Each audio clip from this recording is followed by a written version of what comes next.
दोस्तों, Nippon India mutual fund के लिए सेबी की तरफ से कुछ बुरी खबर आई है। 3 ऐसे डिसीजंस आए हैं या यूँ कह सकते कुछ रेस्ट्रिक्शन आए हैं जो कि बहुत ज़्यादा अच्छी न्यूज़ आप नहीं कह सकते। जब से सेबी ने स्ट्रेस टेस्ट कराया है म्यूचुअल फंड्स का, तब से कुछ ना कुछ खबर निकल के सामने आ रही है, जिसके कारण से जो इन्वेस्टर हैं, जो हम जैसे इन्वेस्टर्स हैं, आप जैसे इन्वेस्टर्स हैं, इन लोगों को कुछ ना कुछ या तो रिटर्न्स में प्रॉब्लम आ रही है या कुछ नया न्यूज़ निकल के आ रहा है। तो आज हम इन 3 डिसीजन के बारे में बात करेंगे जिन पे ये डिसीजन लिया गया है सेबी द्वारा, और उन पे कुछ रेस्ट्रिक्शंस लगाए गए हैं। तो क्या ये रेस्ट्रिक्शंस के कारण आप जैसे इन्वेस्टर जो एसआईपी करते हैं या लमसम कर रहे हैं, तो उन लोगों के इन्वेस्टमेंट पर क्या असर पड़ने वाला है, इसके ऊपर हम बात करेंगे।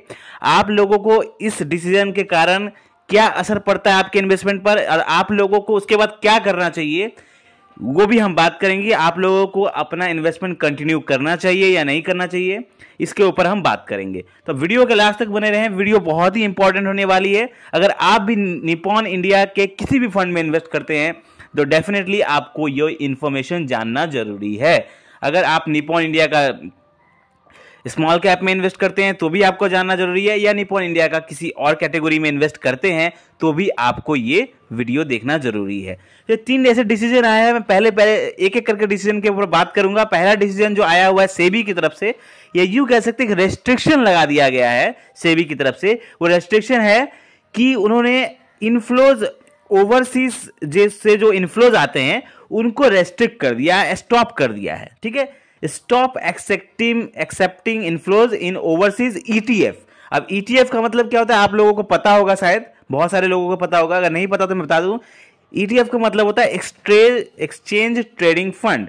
अब इसमें क्या होता है कि बाहर से जो इन्वेस्टमेंट होता है तो उससे जो रिटर्न आता है तो वो जो है वो अब नहीं आ पाएगा, क्योंकि वो निप्पॉन इंडिया में सेबी ने ईटीएफ जो है इनफ्लोज उसको बंद कर दिया है। तो इससे प्रॉब्लम क्या आएगा? इससे प्रॉब्लम आएगा कि जो रिटर्न्स जो बनता था, रिटर्न्स में थोड़ा बहुत कुछ कमी देखने को मिल सकता है। तो ये रूल अप्लाई होगा 22/3/2024, यानी कल का डेट था, उस दिन से ही अप्लाई हो गया है।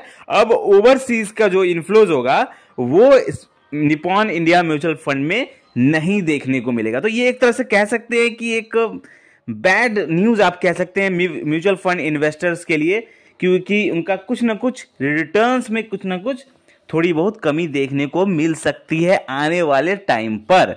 तो ये स्टॉप कर दिया गया सेबी की तरफ से। शायद सेबी जब से स्ट्रेस टेस्ट हुआ है तब से सेबी कहीं ना कहीं म्यूचुअल फंड्स के ऊपर कुछ ना कुछ रेस्ट्रिक्शंस या रेगुलेशन बनाने की कोशिश कर रही है। तो ये तो था पहला डिसीजन। अब दूसरा डिसीजन भी निकल के आया है, वो है एग्जिट लोड का। ठीक है, पहला था ये ओवरसीज ईटीएफ को बंद कर दिया गया निप्पॉन इंडिया में, लेकिन अब जो निकल के आ रहा है वो है एग्जिट लोड। ठीक है, अब एग्जिट लोड क्या है? एग्जिट लोड पहले क्या था कि अगर आप निप्पॉन इंडिया में इन्वेस्ट करते थे तो क्या करते थे कि पहले आप जब इन्वेस्ट करते थे तो आप जब 1 महीने के अंदर अंदर पैसा अपना निकाल सकते थे। ठीक है, अब जैसे समझ लीजिए आपने उसमें इन्वेस्ट किया, तो आप अगर गलती से आपने इन्वेस्टमेंट कर दिया और आप चाहते हैं कि उसमें से एग्जिट कर जाए, बाहर निकल जाए उस फंड से, तो आपको 1% का एग्जिट लोड लगता था और 1 महीने के अंदर अंदर आप उस फंड से फ्री हो सकते थे, आप उस फंड से बेच के किसी और फंड में शिफ्ट हो सकते थे। लेकिन अब क्या रिस्ट्रिक्शन लग गया है निप्पॉन इंडिया में कि अब आप एटलीस्ट 1 साल आपको इन्वेस्टेड रहना पड़ेगा और तब भी आपको 1% का एग्जिट लोड लग जाएगा। तो अब आप 1 महीने के अंदर अंदर फंड से नहीं निकल पाएंगे। अगर आपने इन्वेस्ट कर दिया है तो आपको 1 साल रुकना पड़ेगा। तो ये एक टाइप का एक रेस्ट्रिक्शन लगा दिया गया है फंड में कि आप तुरंत नहीं निकल सकते। तो इसलिए अब आपको करना क्या पड़ेगा? अगर आप इन्वेस्ट कर रहे हैं तो सोच समझ के इन्वेस्टमेंट करिए, पहले ही अपना डिसीजन ले लीजिए। अगर आपको लगता है कि आप इस फंड में इन्वेस्ट नहीं करना चाहते तो आप डेफिनेटली उस फंड में घुसिए ही मत, क्योंकि अब निप्पॉन इंडिया में ये रूल 1 मंथ के अलावा 1 साल का बढ़ा दिया गया है। और ऊपर से एग्जिट लोड सेम लगेगा। आप 1 महीना पहले रुकते थे तो भी 1% लगता था, अब 1 साल रुकेंगे तब आपको 1% का एग्जिट लोड चार्जेस लग जाएगा। तो ये था दूसरा। तीसरा एक निकल के आया है, वो है एसआईपी और जो लोग स्टेप अप एसआईपी करते थे निपॉन इंडिया में, तो अब इसमें कुछ रेस्ट्रिक्शंस, कुछ लिमिटेशन लगा दिया गया है।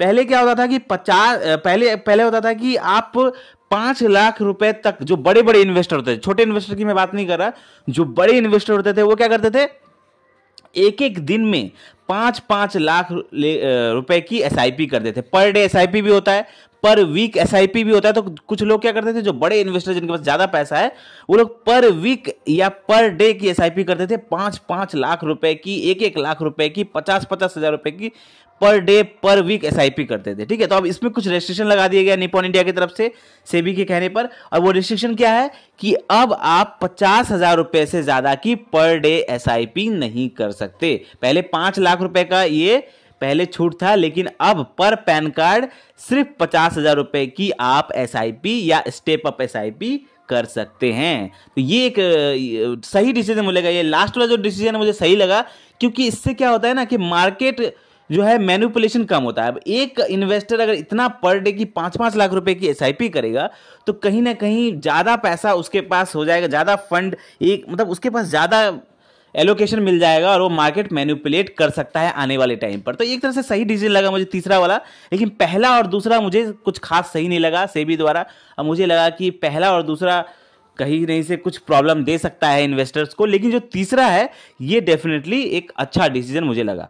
लेकिन अब चलिए बात करते हैं कंक्लूजन की, कि आप जैसे जो इन्वेस्टर है, जो एसआईपी कर रहे हैं या लमसम कर रहे हैं निपॉन इंडिया में, चाहे वो किसी भी कैटेगरी के फंड में हो निपॉन इंडिया का, तो आप लोगों को इससे क्या करना चाहिए, आप लोगों को डरने की जरूरत है या नहीं। तो मैं कहना चाहूंगा कि जो छोटे इन्वेस्टर है, जो कि 20,000, 10,000, 5,000 इस टाइप की एसआईपी करते हैं, तो उन लोगों को डरने की कोई जरूरत नहीं है। इससे कुछ खास असर नहीं पड़ेगा इन तीनों डिसीजन से। लेकिन ये डिसीजन जानना जरूरी है, क्योंकि आप लोग अगर निपॉन इंडिया में इन्वेस्ट करते हैं तो आप लोगों को हर छोटी से छोटी खबर जानना जरूरी है। लेकिन जो बड़े इन्वेस्टर्स हैं उन लोगों को प्रॉब्लम हो सकता है, उन लोग आप 50,000 रुपए से ज्यादा की पर डे एसआईपी नहीं कर सकते। अगर आप लोगों को ज्यादा की एसआईपी करनी है तो आप लोगों को अब किसी और फंड को चूज करना पड़ेगा। अगर आप पर डे 50,000 से ज्यादा की एसआईपी करना चाहते हैं तो अब आप निपॉन इंडिया में नहीं कर सकते, अब आप किसी और फंड में आपको 50,000 से ज़्यादा की एसआईपी करनी होगी। और अगर आपको निपॉन इंडिया में एसआईपी करनी है तो 50,000 से कम की पर डे एसआईपी करनी होगी। और जो छोटे इन्वेस्टर्स हैं उन लोगों के